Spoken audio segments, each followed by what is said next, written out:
오늘 사무엘상 11장 말씀 같이 읽습니다. 1절로 15절까지 말씀입니다.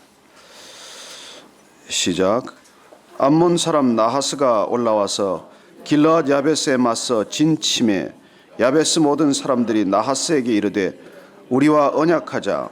그리하면 우리가 너를 섬기리라 하니 암몬 사람 나하스가 그들에게 이르되 내가 너희 오른 눈을 다 빼야 너희와 언약하리라. 내가 온 이스라엘을 이같이 모욕하리라. 야베스 장로들이 그에게 이르되 우리에게 이랫 동안 말미를 주어 우리가 이스라엘 온 지역에 전령들을 보내게 하라. 만일 우리를 구원할 자가 없으면 내게 나아가리라 하니라. 이에 전령들이 사울이 사는 기브아에 이르러 이 말을 백성에게 전하매 모든 백성이 소리를 높여 울더니 마침 사울이 밭에서 소를 몰고 오다가 이르되 백성이 무슨 일로 우느냐 하니 그들이 야베스 사람의 말을 전하니라. 사울이 이 말을 들을 때에 하나님의 영에게 크게 감동되며 그의 노가 크게 일어나 한 겨리의 소를 잡아 각을 뜨고 전령들의 손으로 그것을 이스라엘 모든 지역에 두루 보내어 이르되 누구든지 나와서 사울과 사무엘을 따르지 아니하면 그의 소들도 이와 같이 하리라 하였더니 여호와의 두려움이 백성에게 임하매 그들이 한 사람같이 나온지라. 사울이 베색에서 그들의 수를 세어보니 이스라엘 자손이 30만 명이요 유다 사람이 3만 명이더라. 무리가 와 있는 전령들에게 이르되 너희는 길르앗 야베스 사람에게 이같이 이르기를 내일 해가 더울 때에 너희가 구원을 받으리라 하라. 전령들이 돌아가서 야베스 사람들에게 전하매 그들이 기뻐하니라. 야베스 사람들이 이에 이르되 우리가 내일 너희에게 나아가리니 너희 생각에 좋을 대로 우리에게 다 행하라 하니라. 이튿날 사울이 백성을 3대로 나누고 새벽에 적진 한가운데로 들어가서 날이 더울 때까지 암몬 사람들을 치매 남은 자가 다 흩어져서 둘도 함께한 자가 없었더라. 백성이 사무엘에게 이르되 사울이 어찌 우리를 다스리겠느냐 한 자가 누구니까 그들을 끌어내소서 우리가 죽이겠나이다. 사울이 이르되 이날에는 사람을 죽이지 못하리니 여호와께서 오늘 이스라엘 중에 구원을 베푸셨음이니라. 사무엘이 백성에게 이르되 오라 우리가 길갈로 가서 나라를 새롭게 하자. 모든 백성이 길갈로 가서 거기서 여호와 앞에서 사울을 왕으로 삼고 길갈에서 여호와 앞에 화목제를 드리고 사울과 이스라엘 모든 사람이 거기서 크게 기뻐하니라. 아멘. 우리가 찬양을 드렸지만은 우리는 군사로 부름받은 사람들입니다. 우리가 대장 대신 예수님을 따라가는 군사라는 그런 정체성이 확고하면 우리는 불평이나 불만을 얘기할 틈이 없죠. 군인은 내 목적을 위해 사는 사람이 아닙니다. 군인은 나라의 목적을 위해 사는 사람이고 우리는 예수님의 목적을 위해 사는 사람들이에요. 그러니 날마다 내 목적을 기억하고 내 목적을 주장한다는 건 우리가 군사로 부름받았다는 걸 잊어버린 탓이죠. 이스라엘 백성들은 늘 전쟁의 위협에 시달렸습니다. 하나님께서 젖과 꿀이 흐르는 땅이라고 말씀하시는데 왜 그 땅에 들어가 보니까 그렇게 적이 많은지 몰라요. 가나안 7부족을 비롯해서 사방의 적입니다. 편한 날이 사실 없는 곳이에요. 어쩌면 우리 인생살이와도 마찬가지입니다. 예수 믿으면 다 모든 일이 잘 풀릴 것 같은데 왜 어려움은 더 많아질까요? 세상 사람들 사는 방식으로 그냥 살면 차라리 속이나 편할 터인데 예수 믿겠다고 나서서 이 교회 다니는 이 날마다의 인생의 길이 그렇게 결코 녹록하지 않다는 것입니다. 왜냐하면 우리가 군사로 부름받았기 때문입니다. 늘 하나님께서는 지도자 없이 방황하는 군사를 내버려 두지 않습니다. 하나님께서 다시 이스라엘 백성에게 사무엘 선지자를 주셨고 또 왕을 요구하는 이스라엘 백성들에게 어쨌건 왕을 주셨습니다. 왕이 어떻게 세워지겠습니까? 왕의 리더십은 어떻게 확고해지겠습니까? 비록 기름 부음을 받았고 제비를 뽑았지만 어떻게 왕이 왕권을 확보해 나가겠습니까? 그게 전쟁이라는 것입니다. 리더십은 늘 위기를 통해서만 검증되기 때문입니다. 난세에 영웅이 나고 지도자는 위기에 세워집니다. 오늘 이 사울을 왕으로 세우기 위한 하나님의 계획일지 누가 알겠습니까? 갑자기 오늘 보니까 암몬 사람들이 다시 또 올라왔다는 거예요. 오늘 내용을 쭉 보면 암몬 사람들이 알지 못할 방법으로 전쟁을 수행을 합니다. 가서 항복하겠다는 길르앗 야베스 사람들을 조롱해요. 수치를 줘요. 눈을 다 빼라고 해요. 오른쪽 눈을. 어떻게 그렇게 하겠습니까? 항복하겠다는데. 그래서 길르앗 야베스 사람들이 오늘 내용을 보니까 이건 우리만 수치를 주고자 하는 것이 아니라 온 이스라엘 백성들을 다 수치를 주자고 하는 것이니까 이제 이걸 사울에게, 새로 왕이 된 사울에게 전한 것이죠. 사울이 이 얘기를 듣고 크게 분노합니다. 오늘 몇 가지 우리가 이해하기 잠깐 어려운 것은 왜 암몬 사람들이 그렇게 했을까? 너무 자신만만한 탓이죠. 온 이스라엘이 온다고 한들 두려울 게 뭐냐고 하는 자만심 때문이죠. 온갖 수치와 조롱을 다 퍼붓는 까닭은 무엇입니까? 당연히 굴복할 거라고 믿는 때문이죠. 당연히 내가 이길 거라고 믿는 그런 교만한 과신 때문이겠죠. 그래서 이스라엘 백성들이 모이기 시작을 합니다. 오늘 보니까 전령들이 사울이 가는 기브아에 이르러 이 말을 백성에게 전하며 모든 백성이 소리를 높여 울었다고 되어 있습니다. 그리고 나서 사울이 밭에서 소를 몰고 온다고 되어 있습니다. 어떻게 왕으로 세워졌는데 소를 몰고 다니나? 그가 아직까지 왕권이 확립되지 않았다는 뜻이기도 하고, 그가 비록 왕으로 기업 받았지만 일상의 삶을 그냥 수행하고 있다는 뜻이죠. 옛날에 사사들도 마찬가지였습니다. 비록 사사로 세워졌지만은 재판이라는 일들을 감당하지만은 본인의 생업을 버리지 않았던 것과 마찬가지로 오늘 사울이 비록 왕이 되었지만 일상의 삶을 그냥 계속하고 있는 것입니다. 마치 다윗이 양떼를 치다가 기름 부음 받았지만은 그 다음 날부터 계속해서 양떼를 돌보고 있는 것이나 마찬가지죠. 오늘 사울이 이 말을 들을 때 하나님의 영에게 크게 감동되며 그의 분노가 크게 일었다고 기록이 되어 있습니다. 하나님의 영이 임했더니 분노가 크게 임했다는 거예요. 오늘 6절 말씀은 우리한테 중요한 것을 시사하고 있습니다. 성령이 임했는데 분노할 수 있다는 것입니다. 고린도전서 13장을 보면 사랑은 분노하지 않는다고 되어 있어요. 성을 내지 않는다고 되어 있습니다. 그러나 오늘 말씀은 분명 성령이 우리한테 오면, 하나님의 영이 오면 크게 분노할 일도 있다는 것입니다. 여러분은 어떤 일에 분노하십니까? 어떤 일에 벼락같이 화를 내십니까? 그게 성령의 감동으로 화가 난 것입니까? 아니면 내 자존심이 긁혀서 화가 난 것입니까? 성령이 충만한 사람도 화가 나지만 내 자존심 때문에 화를 내지 않습니다. 내 이익 때문에 화를 내는 게 아니에요. 오늘 사울이 화가 난 것은 이스라엘 공동체를 위한 분노 아니겠습니까? 하나님의 나라를 위한 분노 아니겠습니까? 다윗이 아버지의 심부름을 받고 떡덩이를 메고 포도주와 건포도와 그걸 메고 전장에 갔어요. 형들이 전장하는 전장에 갔더니 골리앗이 나타나서 온 이스라엘 백성들 군사를 조롱합니다. 하나님을 조롱해요. 아무도 골리앗이 두려워서 나서지 않았습니다. 다윗은 크게 분노했어요. 하나님은 그 분노를 귀하게 여기셨다는 것입니다. 그 분노를 귀하게 쓰셨다는 것입니다. 이스라엘 백성들이 노예로 살아갑니다. 애굽 십장에게 얻어맞아도 분노하지 않았어요. 누가 만나보다. 그러나 모세는 분노했어요. 홧김에 그를 때려 죽였습니다. 하나님께서 그 분노라는 열정 그 자체를 쓰지는 않았지만 그것이 온유가 될 때까지 기다리셨지만은 하나님은 분노를 귀하게 여기셨다는 것입니다. 예수님께서는 성전에 들어가서 강도의 소굴이 되어버리고 성전이 빈 껍데기처럼 변해버린 성전을 보고 분노하셨어요. 저는 그 장면을 볼 때 이해가 안 됐어요. 처음에는. 그렇다고 상을 들이 엎을 것까지는 뭐 있나. 보통 사람들도 성질나면 상을 뒤엎는데 저렇게 상까지 왜 뒤엎나. 그리고 예수님께서는 성전을 모욕하는 그 모든 것들에 대해서 분노하셨다는 것입니다. 여러분, 하나님의 사람들은 성령에 감동되었을 때 분노가 있어요. 하나님은 날마다 진노하는 하나님입니다. 그러나 무엇 때문에 분노하느냐는 것이죠. 여러분들 이 땅에 교회가 조롱거리가 될 때 분노하십니까? 하나님이 조롱받을 때 여러분 분노가 있습니까?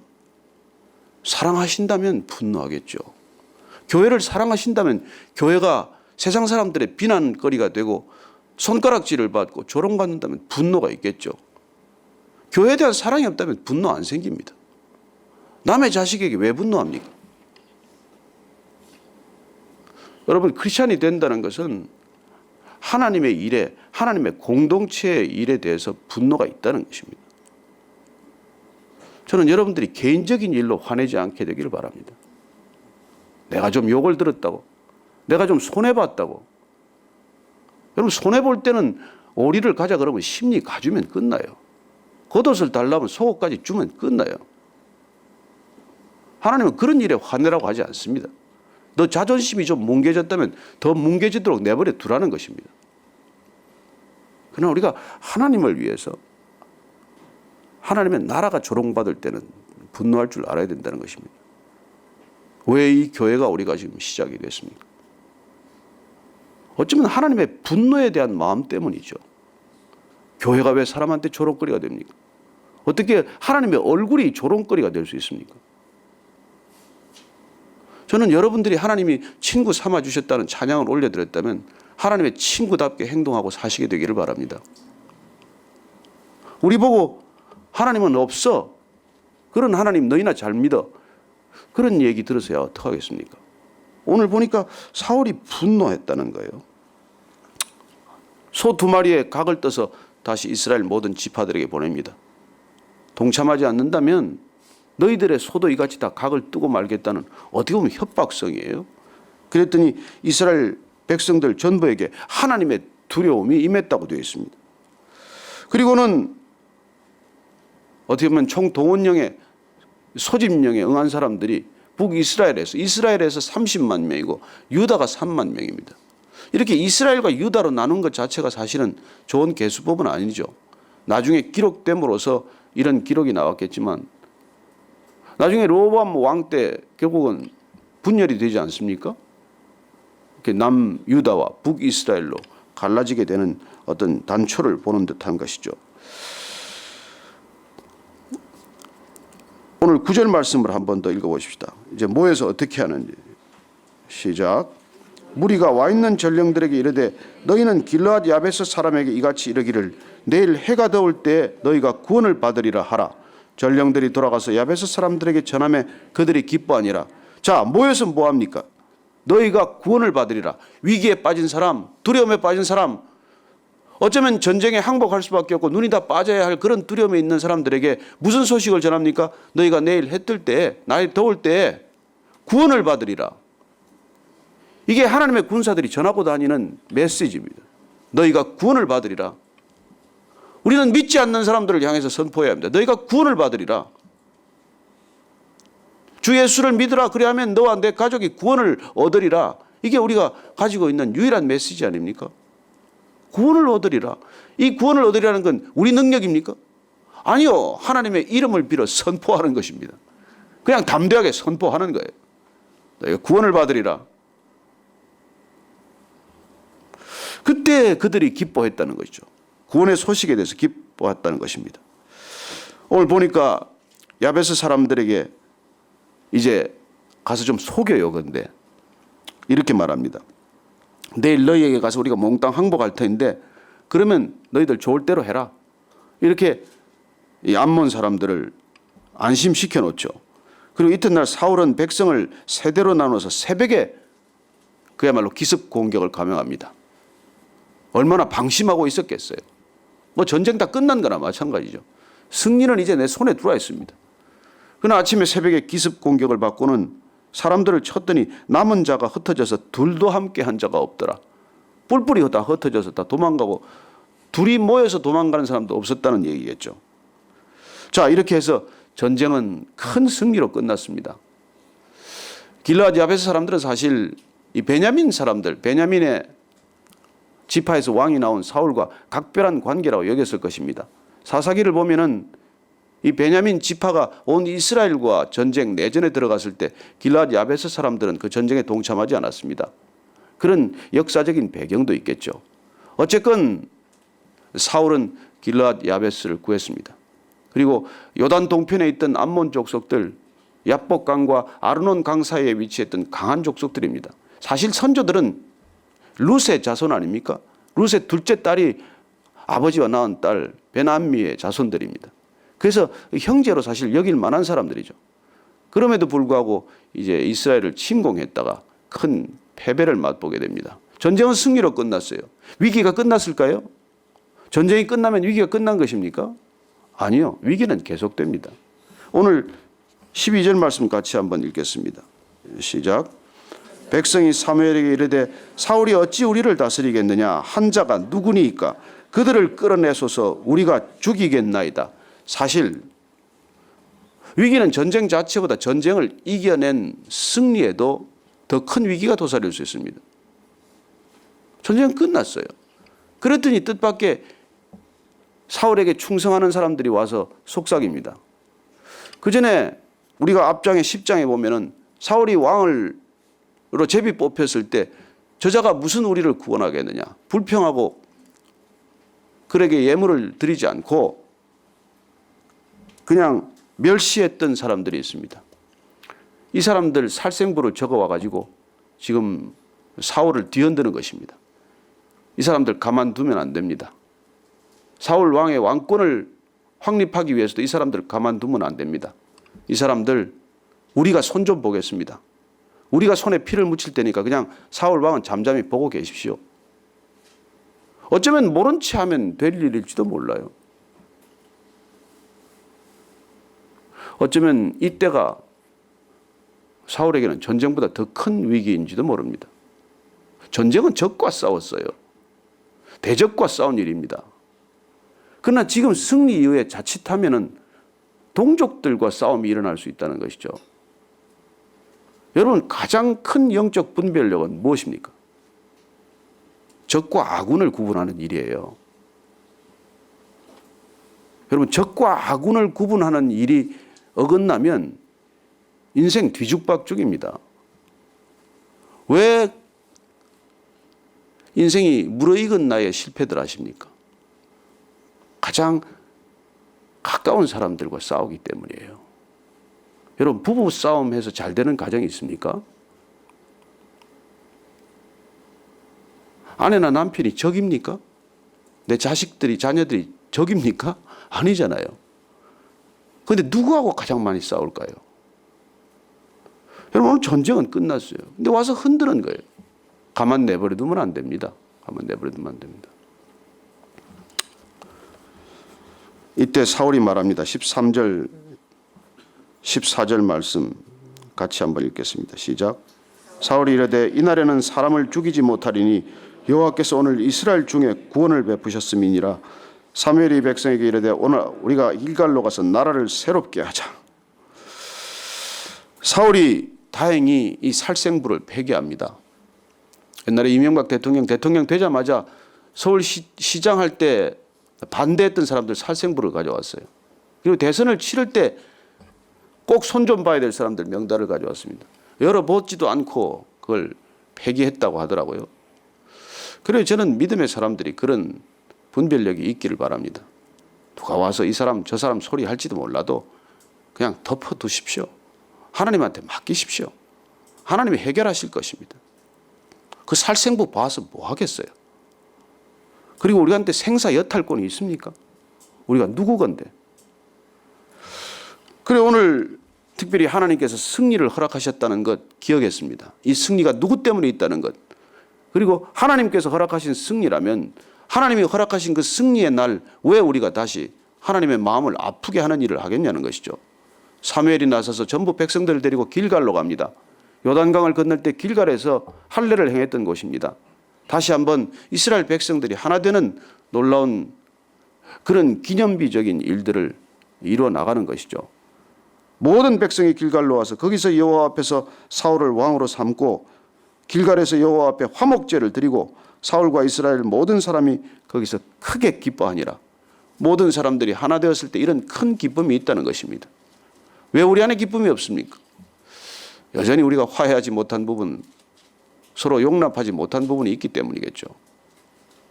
그래요. 오늘 우리가 이 말씀을 대하면서 정말 우리에게 하나님께서 영적 분별력을 주시기를 간구하십시다. 누가 적입니까? 누가 친구입니까? 오늘날 교회를 섬기는 사람들은 어떻습니까? 누구를 친구로 여기고 누구를 적으로 여깁니까?